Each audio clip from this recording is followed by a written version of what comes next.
ان الحمد للہ والصلاة والسلام علی نبی.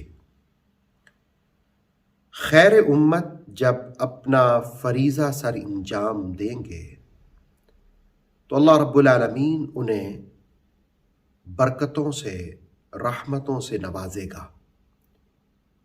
ان برکتوں، رحمتوں، کرم، خیر اور نور کا تذکرہ سورہ آل عمران کی آیت نمبر 111 میں بھی کیا گیا. ارشاد باری ہے لن یضروکم، وہ تمہیں اذیت نہیں دے سکیں گے، الا اذا، سوائے تھوڑی بہت اذیت کے. لن یضروکم الا اذا، تمہارا کچھ نہیں بگاڑ سکیں گے سوائے ستانے کے. یہاں مسلمانوں کو مخاطب کیا جا رہا ہے اور مسلمانوں کو مخاطب کر کے کہا جا رہا ہے کہ اگر تم نے خیر امت کا فریضہ سر انجام دیا. دراصل اس سے جو پہلی آیت ہے سورہ آل عمران کی 110 نمبر آیت، اس میں رسول پاک صلی اللہ علیہ وآلہ وسلم کی امت کو خیر امت کہا گیا. خیر امت کیوں کہا گیا؟ فرمایا کہ تم نیکی کا حکم دیتے ہو اور برائی سے روکتے ہو. گویا خیر امت کے منصب کا تقاضا یہ ہے امر بالمعروف کرنا اور نہی عن المنکر کرنا، لوگوں کو خیر کی دعوت دینا، نیکی کی دعوت دینا، اللہ کی طرف بلانا، رسول کریم علیہ السلام کی پیروی کی طرف دعوت دینا، اور برائی سے منع کرنا، حرام کاموں سے منع کرنا، گناہوں سے روکنا. اب مسلمانوں کو کہا جا رہا ہے کہ لن یضروکم الا اذن. اذن اس پر تنوین ہے اور یہ تنوین تقلیل کی علامت ہے، تخفیف کی علامت ہے، تحقیر کی علامت ہے، جس کا معنی ہوتا ہے قلیل، تھوڑا سا.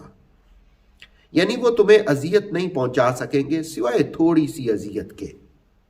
وہ تمہارا کچھ نہیں بگاڑ سکیں گے سوائے تھوڑا سا ستانے کے. تو یہ جو اذن پر تنوین ہے، دو زبریں، اس سے ہم تھوڑا ہونے کا معنی سمجھ سکتے ہیں. بعض مفسرین نے تو یوں بھی لکھا کہ اس سے مراد ان کی خفیہ چالیں ہیں، کہ خفیہ چالیں تو تمہارے خلاف کر لیں گے، تان و تشنیع تو تمہیں کر لیں گے، نفسیاتی حربے تو تمہارے خلاف آزما لیں گے، لیکن تمہیں من کل الوجوہ نقصان نہیں پہنچا سکتے. ہاں تھوڑا بہت نقصان ہو سکتا ہے. لن یضروکم الا اذا. دراصل اس آیت کا پس منظر یہ ہے کہ یثرب کے وہ لوگ جو اہل کتاب تھے، اثر و نفوس رکھتے تھے، دولت بھی کثرت سے تھی ان کے پاس، سامان حرب بھی تھا، سامان ضرب بھی تھا، بہادر بھی تھے، ارد گرد انہوں نے قلعے اور گڑیاں بھی قائم کی ہوئی تھیں، اپنے پورے انتظامات کیے ہوئے تھے، پورا ساز و سامان تھا، پوری تیاری تھی.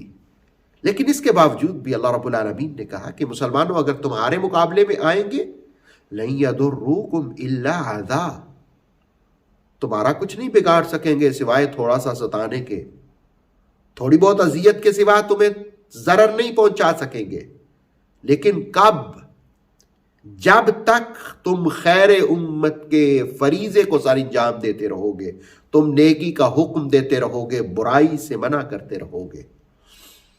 اور پھر فرمایا کہ وَإِن يُقَاتِلُوكُمْ، اور اگر وہ تم سے لڑے جھگڑے، يُوَلُّوكُمُ الْأَدْبَارَ، تو بزدلی سے انہیں پیٹھ دکھلانی پڑے گی.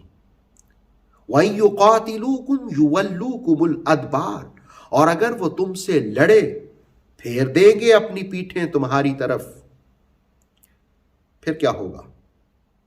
ثُمَّ لَا يُنصَرُونَ، پھر وہ مدد نہیں کیے جائیں گے، وہ بھاگ جائیں گے، بزدلی دکھا دیں گے. گویا مسلمان خیر امت کا فریضہ سر انجام دیتے رہے اس منصب پر فائز ہونے کے تقاضے امر بالمعروف نہی عن المنکر جب تک کرتے رہیں گے تو دشمن کے مقابلے میں ان کی مدد کی جائے گی. یہ پہلی برکت رحمت کا ذکر کیا. اور دوسری یہ کہ دشمن کے مقابلے میں دشمن کو شکست ہوگی. اور تیسری یہ کہ دشمن کا کوئی مددگار نہیں ہوگا. ہاں البتہ تھوڑا بہت وہ ان کو تنگ کر سکتے ہیں، ستا سکتے ہیں، لیکن ان کا ایمان پختہ ہونا چاہیے، ان کا ایمان مضبوط ہونا چاہیے اور خیر امت بن کر رہنا چاہیے. اور وہ اسی صورت میں ہے جب امر بالمعروف کریں گے، نہی عن المنکر کریں گے. اللہ رب العالمین ہمیں کتاب مجید کو سمجھنے کی اور اس کی تعلیمات پر عمل کرنے کی توفیق عطا فرمائے. اوتھینٹک اسلامک نالج کے لیے نور وحی یوٹیوب چینل کو سبسکرائب کیجئے، بیل آئیکن کو بھی لازمی پریس کریں. نور وحی کے فیس بک پیج، ٹک ٹاک اور انسٹاگرام کو بھی فالو اور لائک کیجئے تاکہ ہماری ہر نئی آنے والی ویڈیو آپ تک بر وقت پہنچ سکے.